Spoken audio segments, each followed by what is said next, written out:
Your Denver Broncos just get definitive proof that they make a brilliant move, and while the rest of the league is playing checkers, your Denver Broncos are playing 3D chess on an Oculus Rift, driving in a Cybertruck on C470, not paying any of the tolls. Sean Payton is absolutely brilliant. The wide receiver trade market is heating up. The Raiders are about to make a absolutely boneheaded move. That and way more in this video. If you're new to the channel, I'm a diehard Denver Broncos fan named Ben, and it helps me and the algorithm out a ton. If you like the Broncos, smash that like and subscribe button. Spotrac put out a tweet here where they ranked all of the starting quarterbacks in the NFL and their average value per year on the contractual basis, what it's counting against the cap. And as we already know, the Denver Broncos are absolutely cleaning up here. So if you take a look at it, it is just wild to see how much some of these quarterbacks are making and the absolute pennies that Bo Nix is making in comparison. You just look in our very own division, Bo Nix, who had a much better year last year than Justin Herbert, and I got the facts for you in just a second here, has the exact same number of playoff wins as Justin Herbert, but throws a lot less interceptions in the playoffs than Herbert does. He's making 11 times less what Justin Herbert is. He's making 10 times less what Patrick Mahomes is, and you scan through this list and you're like, Josh Allen, 55, I get it. But man, Tua is making 53. It is just looking like the deal of all deals. We just bought Bitcoin when it was like $1 and now are gazillionaires because of this brilliant move that George Payton and Sean Payton orchestrated when they said they were going to be better at this than every single person in the league. They sure were right. So here it is. There's only one player in the NFL next year who's starting at the quarterback position who makes less than Bo Nix. That is Joe Flacco. And we know how that is going to end because we saw it exactly take place here. And I love this is my favorite comment here, that because of that, we were able to build a ton around him and really work around Russell Wilson's dead cap money. And we will never have to utter those words again after this season. And I love the reference here to my favorite show, Arrested Development. Baby, we got a stew going on. We're on our last year of that, and we still have 2 years of Bo Nix's rookie deal, and then we get that 5th year option, which is why you draft a quarterback in the first round. We are hearing from Joe Lombardi that he is looking in the perfect position, that he's thrilled with how he looks. There are a couple haters on Twitter like, we should let Stidham start, and Joe Lombardi's like, Bo Nix is exactly where he needs to be at this point, and we're excited about the year because of that. So you look at the receipts. How did he do last year? Last year, there was only 5 guys in the entire NFL who threw more touchdown passes than him. And remember, he didn't throw his first touchdown pass until week number 4, and he did that with the worst tight end room in the entire NFL. Last preseason game, Evan Ingram had a quarter of the yards in one preseason snap and catch from our tight end production the entire season. He did it without a 100-yard rusher. Like, Bo Nix is phenomenal here, throwing 29 touchdowns, not doing it starting until week 4. And I also love taking a look here at the completion percentage.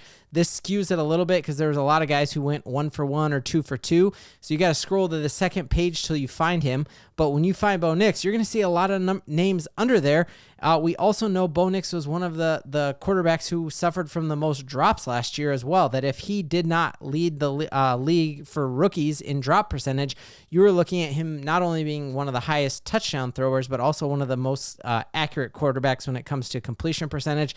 You're seeing names like Justin Herbert under him, not only for how many touchdowns he threw last season, but his completion percentage, and the list goes on and on. So it is because of that that you are hearing more and more national media outlets come out and bang the table for your Denver Broncos. We got one of the McCourty brothers here on national TV being like, I think the Denver Broncos, and not just saying that.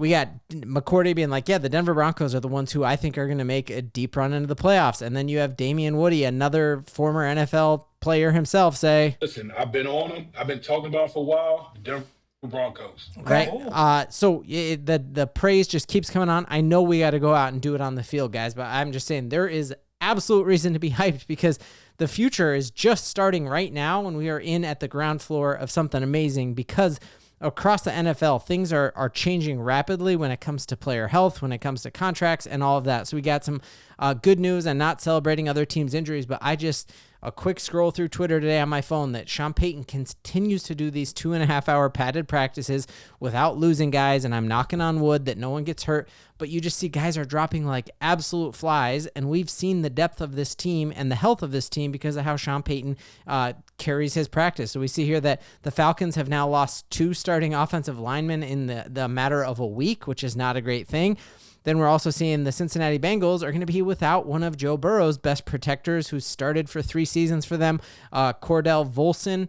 And we know that not only are we going to be playing them this week or this year, week 5 at home. And we know we have the team that hit the quarterback the most last year in the NFL. And now Joe Burrow is down an offensive lineman.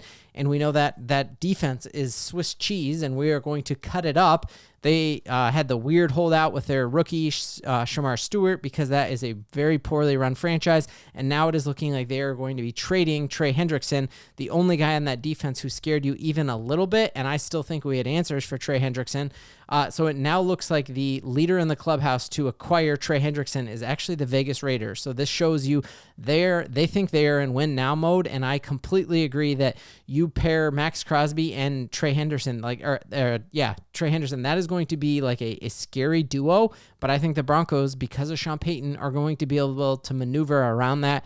And on top of that, what the Raiders are going to have to give up is going to absolutely bankrupt that franchise. So we heard a leak today about what the trade offer was for Micah Parsons, and I would imagine the Raiders would have to give up a very similar package. So sign me up for this.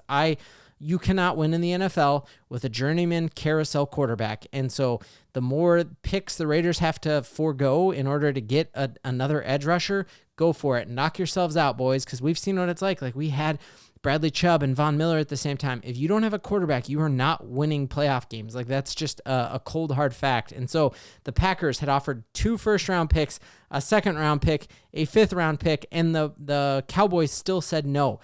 So it is sounding like if the Raiders are going to be the leaders in the clubhouse to get him, they're going to have to give up the next 5 years. Then you got an aging Geno Smith who isn't going to win you any playoff games. So absolutely love that. That's going to be something we're definitely going to be monitoring here.